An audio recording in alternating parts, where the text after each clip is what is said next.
But you will be and have been accused of just about everything they can. But I want to focus on what several Democrats have done recently, which is trying to blame you for the violence that occurred on January 6th, which even in the annals of ridiculous attacks, this one really takes the cake. So let's just focus on some facts.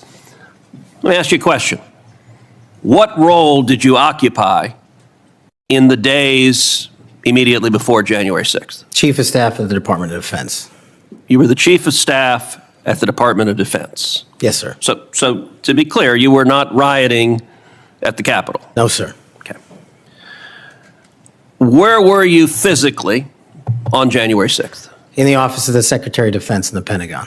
Oh, you were Chief of Staff at DOD. How many times did DOD approach Capitol Police and ask if they needed National Guard assistance? I believe those letters are well documented, numerous instances, and numerous of those instances, those requests were shut down. Now, am I correct that the Capitol Sergeant at Arms said assistance was unnecessary? That's correct, Senator. Who did the Sergeant at Arms report to? The Speaker of the House. That would have been Nancy Pelosi at the time. Is that correct? Yes, Senator. And would that also be Chuck Schumer, then the Senate Majority Leader? The Sergeant at Arms, yes, Senator, reports up there. Senator Ted Cruz steps up to the mic, his tone sharp, his eyes locked in, and you can tell right away he's not holding back today. The room goes silent. Cameras roll. Because everyone knows when Cruz shows up like this, someone's narrative is about to fall apart. For months, Adam Schiff and his Democrat allies have been spinning stories, pushing headlines, and twisting facts. But this time, Cruz isn't just answering back. He's going straight for the root of the lie. The claim? That Kash Patel, former Chief of Staff at the Defense Department, had something to do with the January 6th riot. Cruz pauses, looks right into the camera, and says it clearly. Let's get the facts straight. Then he starts breaking it down, point by point. No fluff, no spin. Just cold, verifiable facts. He explains where Patel was, what he was doing, and how the entire accusation crumbles the moment you look at real evidence. Kash Patel wasn't rioting, Cruz says firmly. He wasn't plotting. He wasn't even anywhere near the Capitol.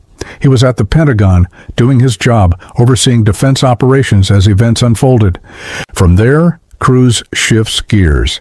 His tone hardens as he exposes the bigger issue, a pattern of manipulation and selective outrage that's been playing out for years. He reminds everyone how Schiff has built a career on half-truths and political theater, creating outrage, then walking it back when the cameras turn off. By the end, the message is loud and clear. This isn't just about one man's name.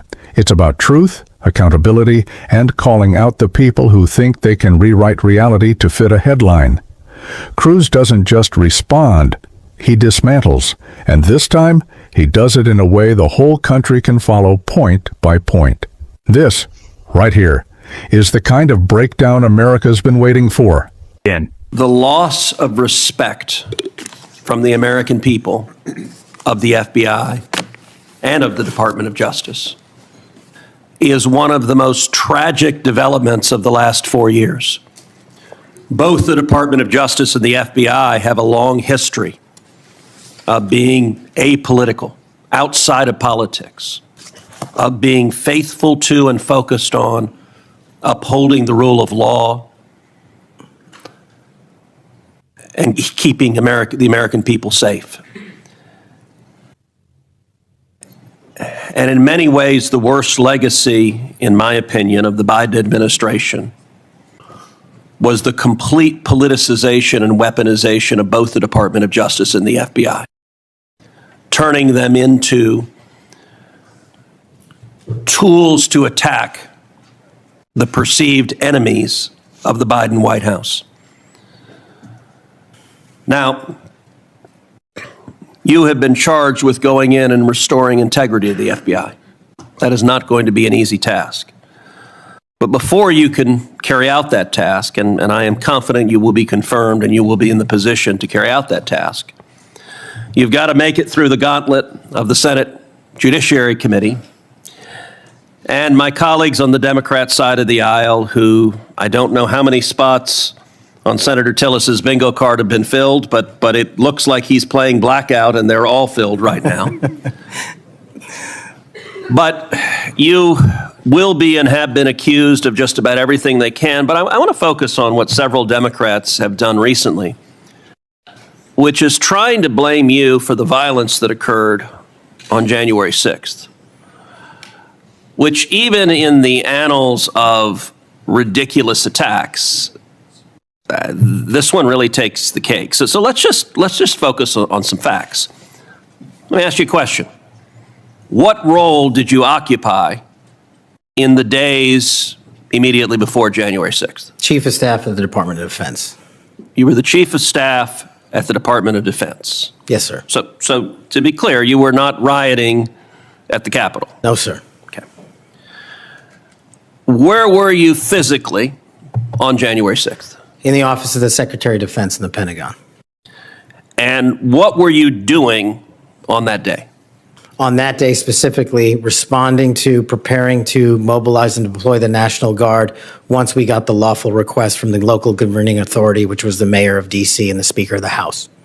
Now, how many days in advance were you working to prepare the Department of Defense to help secure the Capitol on January 6th? Days in advance, Senator, we were in the Oval Office on an unrelated national security matter with the President of the United States, the Secretary of Defense, the Chairman of the Joint Chiefs of Staff, and myself. And the President authorized up to 20,000 plus National Guardsmen and women to secure any security measures necessary related to the Capitol. So we were moving to the fullest extent of the law before the requisite request came from a local governing authority days ahead of time. And while you were Chief of Staff at DOD, how many times did DOD approach Capitol Police and ask if they needed National Guard assistance?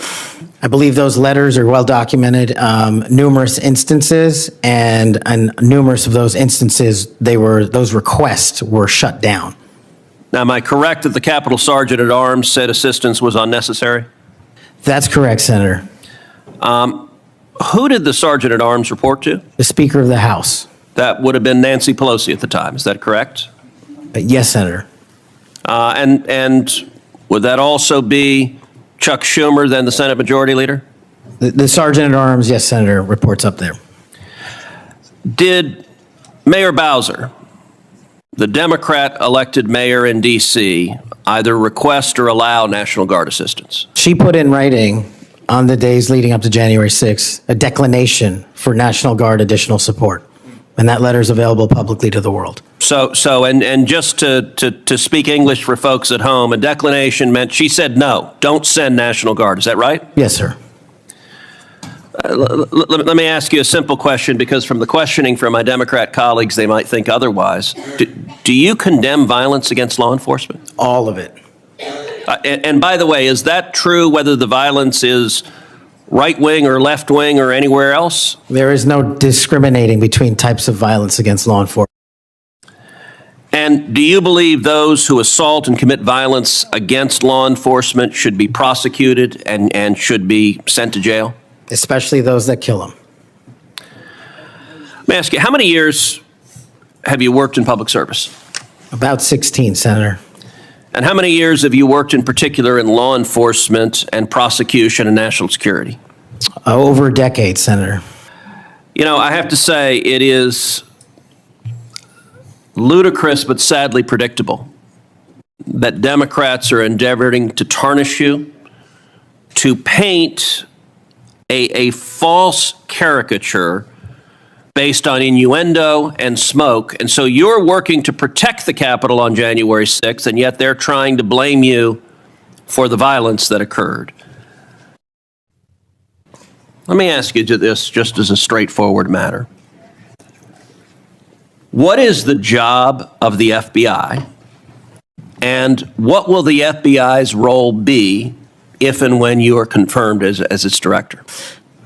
The simple motto on the website of the FBI's homepage is to protect American citizens and uphold the Constitution.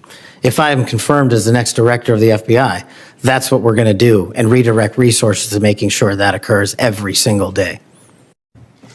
Thank you for your willingness to do so, and this committee will hold you to account on restoring integrity at the FBI, and I thank you also for your commitment to transparency. I think that is incredibly important to bringing back integrity, and I'm grateful for it. Thank you, sir. Senator Hirono. From the very start, you can tell this isn't about partisanship for him. It's about setting the record straight. For weeks, Democrats, led by Adam Schiff, have pushed a narrative linking former Defense Department official Kash Patel to the events of January 6th. It's a serious accusation, but one built on speculation, not substance. Cruz begins to dismantle it piece by piece, his tone calm but cutting, his words deliberate. He points out where Patel actually was that day, inside the Pentagon, serving as Chief of Staff to the Secretary of Defense, coordinating real-time responses while chaos unfolded miles away, not at the Capitol, not involved, not even close. And that's where the difference becomes clear. Cruz brings documentation. Schiff brings drama. Cruz cites verified timelines. Schiff leans on assumptions and headlines. One presents proof, the other performance. As Cruz presses forward, he highlights a pattern Americans have seen far too often: how narratives are created first and facts are forced to fit later. Schiff's record is full of examples, bold claims that dominate headlines only to fall apart when the evidence arrives. This time is no different. His attempt to drag Patel into political controversy collapses under the weight of actual records and testimony. Cruz doesn't gloat. He doesn't grandstand. Instead, he does something rare in Washington. He restores context. He reminds the nation that accountability means facing truth, even when it's inconvenient. His questioning isn't about party loyalty. It's about integrity, about reminding leaders that truth isn't negotiable. By the end, the contrast couldn't be starker. Schiff's narrative, built on speculation, unravels in real time. Cruz's case, grounded in verifiable fact, stands firm. The difference isn't just political, it's moral. One thrives on confusion, the other brings clarity. And that's what makes this hearing so defining. It's not just a clash of personalities, it's a reflection of what's broken in Washington and what it takes to fix it.